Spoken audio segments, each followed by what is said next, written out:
Après avoir interrogé les survivants, je suis en effet en mesure d'affirmer que les assassins cherchaient à reproduire un classique du genre. De quel film s'agissait-il? La nuit des morts vivants. Vous voulez dire la version originale du film? Oui, j'imagine. Putain, que ce film est nul. Putain, faut créer le monde, Gary, là, c'est pas possible. Oh bordel, ça va chier.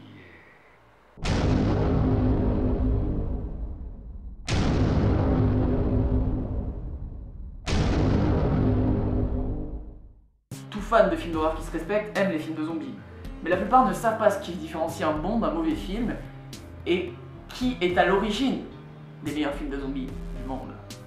Le film La Nuit des Morts Vivants de 68 est aujourd'hui culte et connu de tout le monde, mais pas pour les mêmes raisons.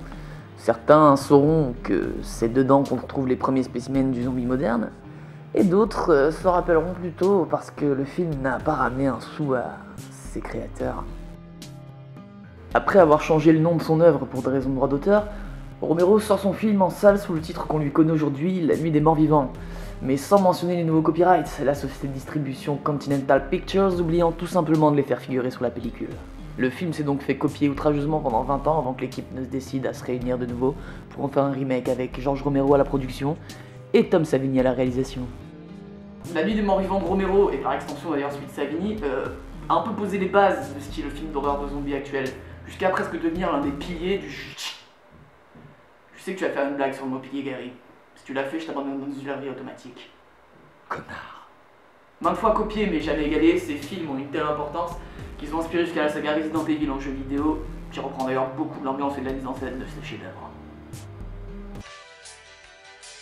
C'est très simple.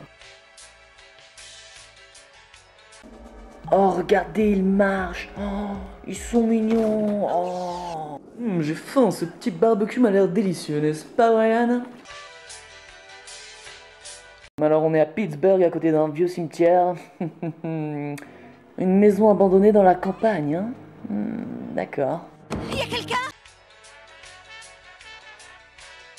Le méchant. Vous allez mourir en restant ici.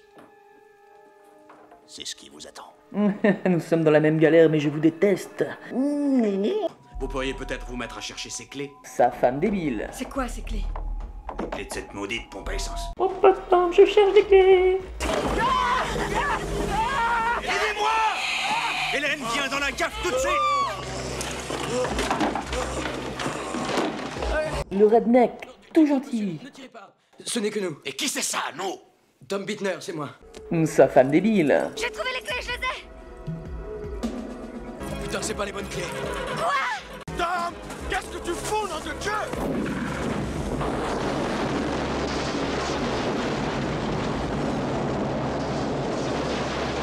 L'héroïne. J'en sais rien. J'en sais rien du tout. Et le black badass. Yo, tu crois que je blague, moi, motherfucker?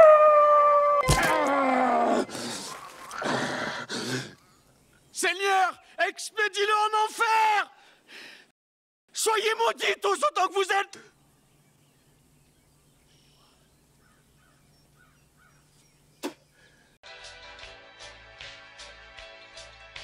Barbara et son frère sont dans un cimetière lorsque... Barbara s'échappe mais se fait rapidement tirer les cheveux avant d'utiliser le pouvoir de la technologie automobile.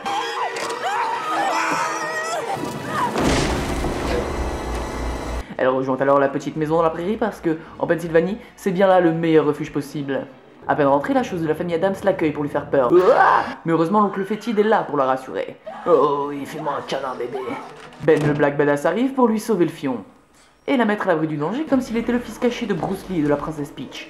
Je me comporte dans un plumard comme j'agis dans une cuisine. La seule solution pour les arrêter, c'est de les avoir à la tête. Alors il se dit que du coup, les poêles à frire c'est pas très pratique, et décide de fouiller l'étage à la recherche d'un flingue, tandis que Barbara se pose la question que tout le monde s'est déjà posée dans sa vie. Oh, est-ce que tous les ours polaires sont vraiment gauchers? Ouais, C'est celle que j'utilise pour me rendre. Ils tombent alors sur Cooper le connard et Tom Bittner, Tom Bittner, c'est moi. qui leur révèlent qu'ils se sont réfugiés à la cave après que l'oncle fétide décédé depuis peu ait essayé de les bouffer. Ce à quoi Cooper rétorque avec une toute petite gorgée de bière dans le nez. Oh, la petite chatte. Il n'était pas mort. C'est impossible. Tu t'es trompé, tu as dû mal voir et puis c'est tout. Vous savez, Cooper, ça fait très peu de temps que je suis avec vous, mais c'est amplement suffisant pour comprendre que je ne vous aime pas beaucoup. Cooper décide alors de séquestrer sa femme Hélène dans la cave parce que... On est plus à l'abri ici, Hélène. Tandis que Ben et Tom Bittner Tom Bittner, c'est moi. décident de barricader portes et fenêtres pendant que Barbara prend son temps pour analyser l'ennemi. Qu'est-ce qu'ils peuvent marcher lentement? On a les fusils. En faisant attention, on pourrait passer. Mais non, Ben a un meilleur plan. Entre deux vagues de morts vivants et d'autres tentatives pour Cooper de faire sortir ses yeux de leurs orbites, il veut mettre la main sur les clés d'une pompe à essence qui permettrait à tout le monde de partir tranquillos dans le 4x4. C'est alors que Judy Rose, la femme de Tom Bittner, pense avoir trouvé les clés. J'ai trouvé les clés! Sauf que, non. Pas les bonnes clés! Oh putain, Tom Bittner, t'as vraiment été con sur ce coup-là. Donc Judy Rose et Tom Bittner décèdent. Mais Ben s'en sort grâce à sa maîtrise du kung-fu pennsylvanien. Tu connais la prise du gros pilier. On remarque alors le classique perso mordu, dont personne ne se méfie et qui va forcément foutre la merde, soit en tuant un personnage, soit en forçant les autres à s'entretuer. Tirez, Cooper. Non! La prochaine fois, préviens-moi, connard. Excuse-moi, Gary. Ouais, je préfère, ouais. Une petite fusillade plus tard et Ben s'en va mourir dans la cave comme un vieux chat malade.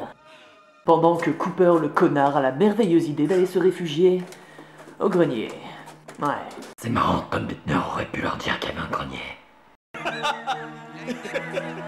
Ah oui, au fait, les clés de la pompe étaient dans la cave.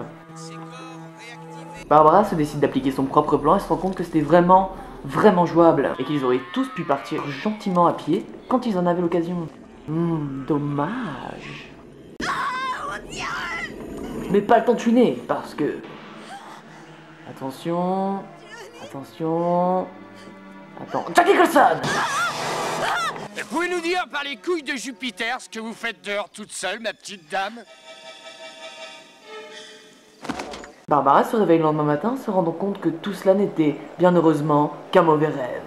Non mais t'es sérieux, man? Non, tout ce que l'on a vu s'est réellement passé. Le peuple a juste pris les armes et s'est occupé lui-même de la situation. Et maintenant s'amuse avec les morts-vivants comme au bon vieux temps de la conquête de l'Ouest. Ce qui est pour Barbara l'occasion parfaite pour sortir sa punchline qui donne mal à la tête. Ils sont nous. Nous sommes eux et ils sont nous. Wow, trop puissant. Pour se remettre de ce choc philosophique, ils décident tous d'aller fouiller les maisons alentours. Et donc forcément, qui revoilà? Et qui revoilà?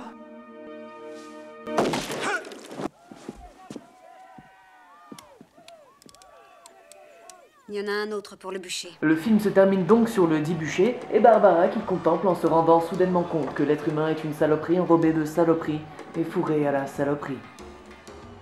Et sur un générique de fin complètement dément qu'on ne spoilera pas ici, parce qu'on est des mecs plutôt cool. Non, sérieux mec, c'est ça que t'appelles un film d'horreur culte? Moi j'appellerais plutôt ça un film d'horreur pourri. Ah ouais. Un film du film d'horreur pourri. Je vais t'en donner moi du film d'horreur pourri. Arrête tout de suite avec ça.